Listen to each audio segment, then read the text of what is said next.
புத்திமதியை தள்ளிவிடுகிறவன். புத்திமதியை தள்ளிவிடுகிறவன் தன் ஆத்மாவை வெறுக்கிறான். கடிந்து கொள்ளுதலை கேட்கிறவனோ ஞானம் அடைவான். நமக்கு மற்றவர்கள் பிரயோஜனமுள்ள புத்திமதிகளை சொல்லும் போது அதற்கு செவி கொடுத்து அதை ஏற்றுக்கொள்ள வேண்டும். அவை நம்முடைய ஜீவியத்திற்கு பிரயோஜனம் உள்ளதாய் இருக்கும்.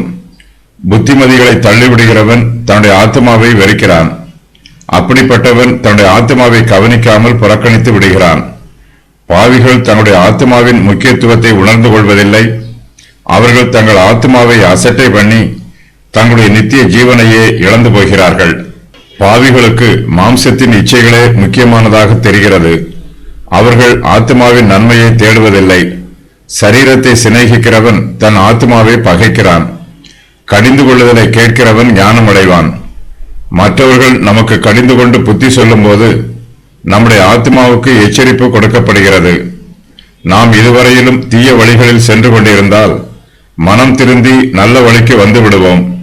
அநீதியின் பாதையில் செல்வதற்கு பதிலாக நீதியின் பாதையில் செல்வோம்.